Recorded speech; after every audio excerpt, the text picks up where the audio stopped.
Bonjour à tous. Alors je voulais faire cette petite vidéo des points positifs et négatifs des systèmes de fermeture à pression et à scratch parce que c'est vrai que quand on débute en couche lavable, on ne sait jamais vers quel choix se tourner. On débute, on ne sait pas, déjà les couches lavables à la base c'est cher, donc on a peur de se tromper. Et alors moi avec cette vidéo, je vais pas forcément vous dire vers quoi se tourner. Je vais peut-être un petit peu vous orienter en fonction de ce que vous allez faire derrière, mais ça va vraiment dépendre de vous.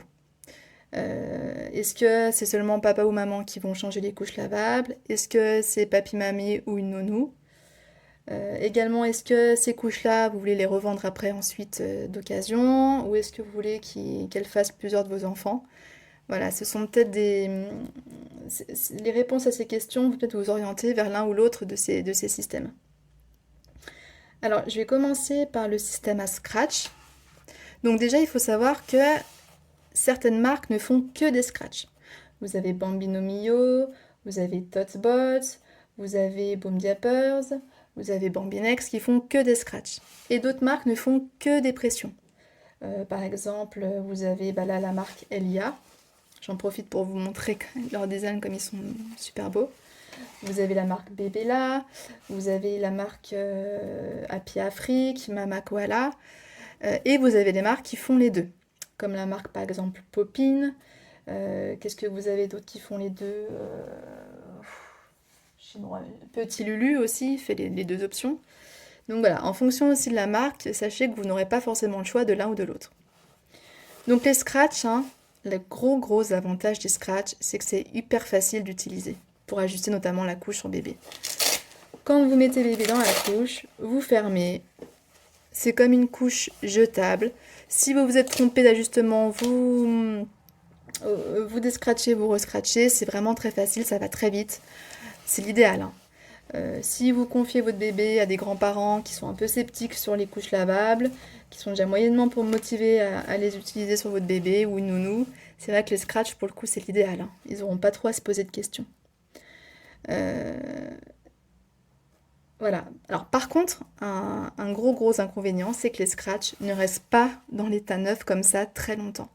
Si vous les lavez, notamment à 60 mais même à 40 degrés, hein, les scratchs finissent vraiment par s'abîmer. Donc là par exemple, vous avez une couche Popping qui a bien vécu. Vous voyez le scratch, voilà, les petites, ça s'use, ça bouloche, ça blanchit, ça scratch moins bien. Et je pense que ça finira par ne plus scratcher du tout. Bon, après, ça se change, hein. Mais en tout cas, ça s'use. Et donc, ce sont des couches qui ne pourront pas durer aussi longtemps que des couches à pression. Et ça, vous ne pourrez rien y faire. Là, par exemple, aussi, j'ai une couche Bomb Diapers. Voilà, donc elle a déjà grisé. Donc, contre le grisage, ça, vous ne pouvez rien y faire non plus. Et comme vous pouvez voir, dedans, vous avez plein de petites bouloches. Ça accroche tout, hein. Et donc ça, ça par contre, vous pouvez le nettoyer. Vous prenez un petit cure-dent comme ça. Vous enlevez à l'aide du petit cure-dent. Donc c'est un peu du boulot. Mais vous pouvez retrouver des scratchs quand même un peu propres avec un cure-dent ou une aiguille aussi, ça marche aussi. Mais voilà, c'est l'inconvénient, c'est que ça n'a pas une durée de vie aussi longue que les pressions.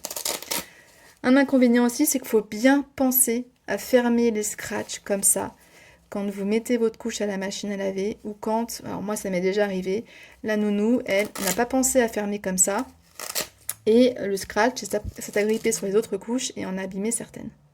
Donc peut-être que je lui avais pas dit, mais en tout cas si nounou, papa n'y pense pas et si elle part à la machine à laver directement, ça peut faire vraiment des gros dégâts. La couche à pression, il n'y a pas de problème, elle, vous la mettez telle quelle, ça n'a aucun danger.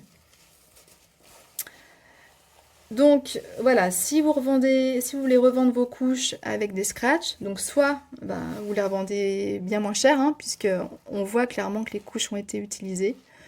Donc soit vous vous en moquez, ou bien à ce moment-là vous passez par les pressions si vous voulez vraiment les revendre nickel, puisque les pressions ne s'abîment pas du tout, hein. La couche reste telle quelle. Aussi un inconvénient, je trouve, des scratchs, moi, c'est que elles peuvent blesser bébé. Alors j'ai eu le cas avec, par exemple, ces couches-là Bambino Mio, même les couches Popin, c'est que parfois le scratch se retrouve comme ça, contre la peau de bébé. Voilà, comme ça. Donc bébé est ici, sa peau est là, le scratch est là, et ça l'irrite, ça lui faisait vraiment des rougeurs. Pareil pour Popine. Alors là, vous voyez là, le devant c'est qu'un élastique, donc ça a tendance à rentrer, j'ai l'impression. Là, c'est quand j'ajustais très rapidement le matin parce que j'étais pressée, je la mettais pas correctement, et ben voilà, pareil. Mon petit garçon se retrouvait avec la couche comme ça, et ça franchement, ça lui faisait mal. Donc voilà, il faut bien positionner l'insert. Sur les Bambino Mio, franchement, je sais pas trop, je pense qu'il faut mettre l'insert vraiment jusqu'en haut, voilà, pour pas que la couche ait tendance à se retourner sur elle-même. En plus, le scratch fait du bruit. Moi, je sais que pour mon deuxième petit garçon, quand il était vraiment tout bébé, quand j'enlevais les couches à scratch, parfois il sursautait. Il avait peur, quoi. Ça faisait trop de bruit. Les couches à pression, elles, font beaucoup moins de bruit. Alors certes, il y a un bruit, mais il est beaucoup plus doux. Vous voyez, vous l'entendez, hein. Et il est bref. Enfin, il est bref. Le scratch aussi, mais vous pouvez un petit peu amortir. Alors que le scratch, lui, c'est comme le pansement, hein. Faut tirer, quoi. Donc voilà, les tout petits bébés peuvent avoir peur. Et un dernier inconvénient, c'est que beaucoup de bébés qui commencent à se servir de leurs mains savent enlever les scratchs. Ils s'amusent même à enlever leurs couches. Quand c'est l'été, que vous les couchez, qui sont en couche parce qu'il fait trop chaud dans la maison, moi ça m'est arrivé aussi, et la nounou aussi, de retrouver mon petit garçon les fesses à l'air. Donc quand il a les fesses à l'air et que le drap est propre, ça va, mais quand il a fait ses petits besoins, on rigole beaucoup moins. Donc là, il y a une marque quand même qui a trouvé une astuce, c'est la marque Culla di Tebi, c'est une marque italienne, où la maman qui les a imaginés a pensé à mettre les scratchs dans le dos. Voilà, là c'est le dos de la couche. Donc bébé aura beaucoup plus de mal à les enlever, même il n'y arrivera pas, il n'y pensera pas. Donc ça c'est une solution voilà, pour résoudre ce problème, mais il n'y a que cette marque, moi que je connaisse, qui ont des scratchs dans le dos. Euh, voilà, donc bien sûr avec les pressions, vous aurez beaucoup moins de problèmes. Mais c'est vrai qu'une couche comme ça peut faire peur. On se dit, oh là là, toutes ces pressions, à quoi elles servent, comment je vais faire? Alors vous, la maman, vous êtes motivé à utiliser, ou le papa, ça vous fait pas peur, mais certains qui vont garder votre bébé, ça peut leur faire peur. Donc déjà, il faut savoir que toutes ces couches-là, toutes ces pressions-là, pardon, elles, ne leur serviront pas, hein, bien sûr. C'est simplement les pressions pour ajuster la taille, donc ils n'ont pas à enlever ces pressions-là, hein. C'est vous qui ajustez en fonction de la taille de bébé, et normalement, elles ne bougent plus jusqu'à ce que bébé grandisse. Après, en effet, c'est vrai qu'il y a quand même pas mal de pression encore pour ajuster à la taille. Donc c'est le gros problème des pressions, c'est l'ajustement qui est beaucoup moins facile. Donc c'est vrai qu'on peut commencer, hop, à mettre une pression. On veut mettre l'autre, on se rend compte qu'il est trop serré, alors on retire la pression, on la remet. Il suffit que bébé soit entre les deux pressions, donc un coup il est trop serré, un coup c'est trop lâche, donc on ne sait pas trop. Donc il y a une marque quand même qui a été plus maligne que les autres, même si là c'est très joli, hein, on est d'accord. Mais une marque qui a été plus maligne, c'est la marque Jola. Et elle a imaginé des pressions avec des couleurs. Comme ça, vous dites au papa, bah moi, je pressionne au niveau de la pression blanche ou au niveau de la pression jaune, et le tour est joué. Il y aura pas besoin, le papa n'aura pas besoin de se poser 36 questions. En plus, je trouve que ça rend la couche encore plus jolie. Voilà, c'est un petit moyen mémotechnique, même pour vous dire, ah bah oui, c'est vrai que mon bébé, je le pressionne ici. Il n'y a pas besoin de réajuster, parce que c'est vrai qu'il peut y avoir quand même vraiment beaucoup de pression. Donc, vous allez aussi voir que vous avez des marques où il y a 2 rangées de pression, et des marques ici, comme la Doudush, voilà, où il n'y a qu'une rangée de pression. Voilà. Donc, celles qui en ont 2 vous disent que là, c'est pour ajuster les cuisses et ici, ajuster le ventre. Alors, certes, ça marche bien, il n'y a pas de souci. Vous pouvez très bien mettre une pression, enfin, l'accrocher ici pour les cuisses et ici pour le ventre, hein, ça peut se faire en diagonale. Ça marche très bien. Pas besoin non plus que ce soit symétrique, hein, vous pouvez très bien mettre une pression ici et l'autre ici, hein. Voilà, vous pouvez vraiment adapter, ça, il n'y a pas de problème. Donc ça fonctionne bien. Mais là, je trouve que le système est encore plus simple, hein. Il n'y a pas besoin d'ajuster les deux, vous pouvez quand même très bien ajuster, hein. Moi franchement j'ai pas vu de grandes différences sur les couches qui ont une rangée et sur les couches qui ont 2 rangées niveau ajustement.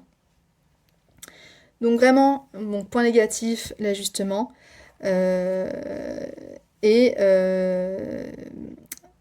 les gros points positifs, c'est que les couches restent nickel. Vraiment. La seule chose qui peut se passer, c'est qu'une pression s'enlève. Donc moi, ça m'est déjà arrivé, hein, là, par exemple, sur une bébé là. Voilà. Et également sur une culotte de protection ici Popolini. Vous voyez, j'ai pas, il me manque la pression pour pouvoir clipper sur les autres. Mais c'est assez simple, hein, vous rachetez des pressions et vous les remettez. Donc là, il faut que je le fasse sur ces deux couches. Par contre, il faut juste une pince à pression. Donc c'est gadget, hein, ça coûte une quinzaine d'euros, je crois, mais il faut l'avoir pour pouvoir remettre la pression.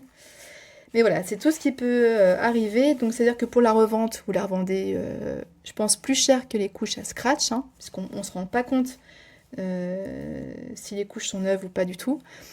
Mais à l'inverse, si vous souhaitez acheter des couches à pression sur Vinted, enfin d'occasion tout du moins, vous ne pouvez pas savoir si elles ont été beaucoup utilisées. Alors qu'une couche à scratch, vous savez qu'une couche comme ça a été utilisée, et vous savez qu'une couche comme ça a été très peu utilisée. Donc d'occasion, vous pouvez savoir quel a été l'historique en gros de la couche.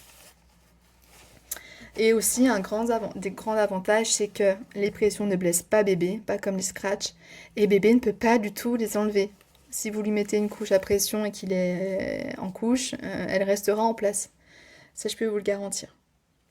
Donc voilà, j'espère avoir pu vous guider, vous orienter, tout du moins vous aider sur le choix que vous pourriez faire. Ce que vous pouvez faire aussi, c'est en acheter à pression et à scratch. Ça vous permet de tester les deux, ça vous permet d'avoir les pressions chez vous et les scratchs chez la nounou. Ça peut être une solution aussi. Mais voilà, en tout cas, n'hésitez pas à me mettre des questions en commentaire si vous en avez. Et en attendant une prochaine vidéo couche lavable, n'hésitez pas à regarder mes autres vidéos que j'ai pu poster sur la chaîne La Couche Culottée ou à visiter mon compte Facebook ou Instagram sur La Couche Culottée. À bientôt!